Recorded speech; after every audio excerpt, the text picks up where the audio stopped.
फाग गीतों का आध्यात्मिक रहस्य, ब्रज की आत्मा का स्वर। भक्तों, राधे राधे। ब्रज की पावन भूमि में जब फाल्गुन का महीना आता है, जब हवाओं में रंग घुलने लगते हैं, जब वृंदावन की गलियों में रुनझुन की ध्वनि सुनाई देती है, तब केवल होली नहीं आती, तब आती है फाग। भक्तों, फाग केवल गीत नहीं है, यह ब्रज की आत्मा है, यह प्रेम की ध्वनि है, यह वो स्वर हैं जिनमें राधा कृष्ण की लीला झलकती है और जिनमें भक्ति रस की गंगा बहती है। आज हम जानेंगे फाग गीतों का आध्यात्मिक रहस्य क्या है, क्यों इन्हें सुनते ही हृदय झूम उठता है और कैसे ये गीत हमें प्रभु के और निकट ले जाते हैं। विशेष अंश, महादेव और फाग का मिलन। भक्तों, जब ब्रज में फाग की गूंज होती है तो कैलाशपति महादेव भी स्वयं को रोक नहीं पाते। शास्त्र कहते हैं कि भगवान शिव ही वैराग्य के अधिपति हैं, लेकिन फाग के उत्सव में वे अनुराग, प्रेम के प्रतीक बन जाते हैं। ब्रज की होली और फाग का आनंद लेने के लिए महादेव स्वयं गोपीश्वर महादेव बनकर पधारे थे। जब तक महादेव की कृपा न हो, तब तक फाग के इस अलौकिक प्रेम रस को समझना संभव नहीं है, क्योंकि शिव ही सत्य हैं और सत्य ही सुंदर, सुंदरम प्रेम है।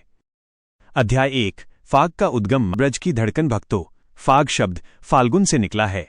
फाल्गुन जब प्रकृति स्वयं श्रृंगार करती है, जब वृक्षों पर नव पल्लव आते हैं, जब कोयल की मधुर कूक सुनाई देती है, ब्रज में यही समय होता है जब राधा कृष्ण की प्रेम लीला चरम पर होती है।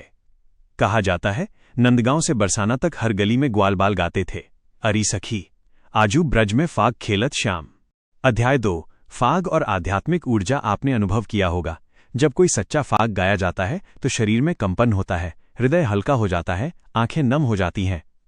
ऐसा क्यों? क्योंकि फाग में केवल शब्द नहीं होते, उसमें भाव संवेदना की शक्ति होती है। भक्तों, जहां भाव है वहां भगवान है।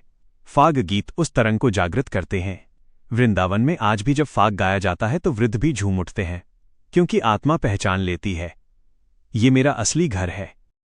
अध्याय 3, राधा कृष्ण की लीला और फाग। भक्तों, कल्पना कीजिए, बरसाना की गलियां, सखियां हाथ में रंग लिए खड़ी हैं, नंदलाल मुस्कुरा रहे हैं, राधा रानी झूठा क्रोध दिखाती हैं, श्याम रंग लगाते हैं, सखियां हंसती हैं, और तभी गूंजता है फाग। होरी खेलन आए नंदलाल बिरज में। ये केवल दृश्य नहीं, यह परमानंद है। फाग गीत उस लीला को जीवित कर देते हैं। हम दर्शक नहीं, लीला का हिस्सा बन जाते हैं। अध्याय 4, फाग क्यों झंकृत करता है हृदय। भक्तों, फाग में 3 तत्व होते हैं, प्रेम, समर्पण, विरह, राधा का विरह, कृष्ण की चंचलता, सखियों का हास्य। इन सबका संगम जब शब्दों में ढलता है तो वो सीधे हृदय को छूता है, क्योंकि आत्मा का स्वभाव ही प्रेम है। अध्याय 5, फाग और साधना। भक्तों, क्या आपने सोचा है फाग भी एक साधना हो सकती है? वृंदावन के संत कहते हैं, जहां नाम है वहां ध्यान स्वतः हो जाता है। फाग में नाम है, लीला है, रस है, इसलिए फाग साधक को सहज भक्ति में प्रवेश कराता है। अध्याय 6, आधुनिक जीवन में फाग का महत्व। आज का मनुष्य तनाव में है, पर जब वो ब्रज का फाग सुनता है तो उसके भीतर का बालक जाग उठता है।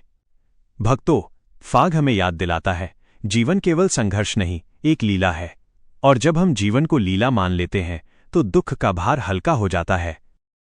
अगली कड़ी की झलक। भक्तों, राधे राधे। फाल्गुन की पावन हवा अब और भी मधुर हो रही है, रंगों का पर्व निकट आ रहा है, और कल हम जानेंगे होली की वो गहरी आध्यात्मिक व्याख्या जो केवल रंगों तक सीमित नहीं, बल्कि बुराई पर अच्छाई की विजय का दिव्य संदेश देती है।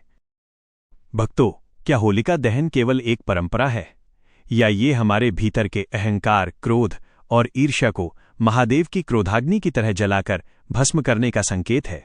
कल हम समझेंगे कैसे भक्ति कभी व्यर्थ नहीं जाती और अंततः विजय धर्म की ही होती है। तो भक्तों, कल अवश्य जुड़िएगा।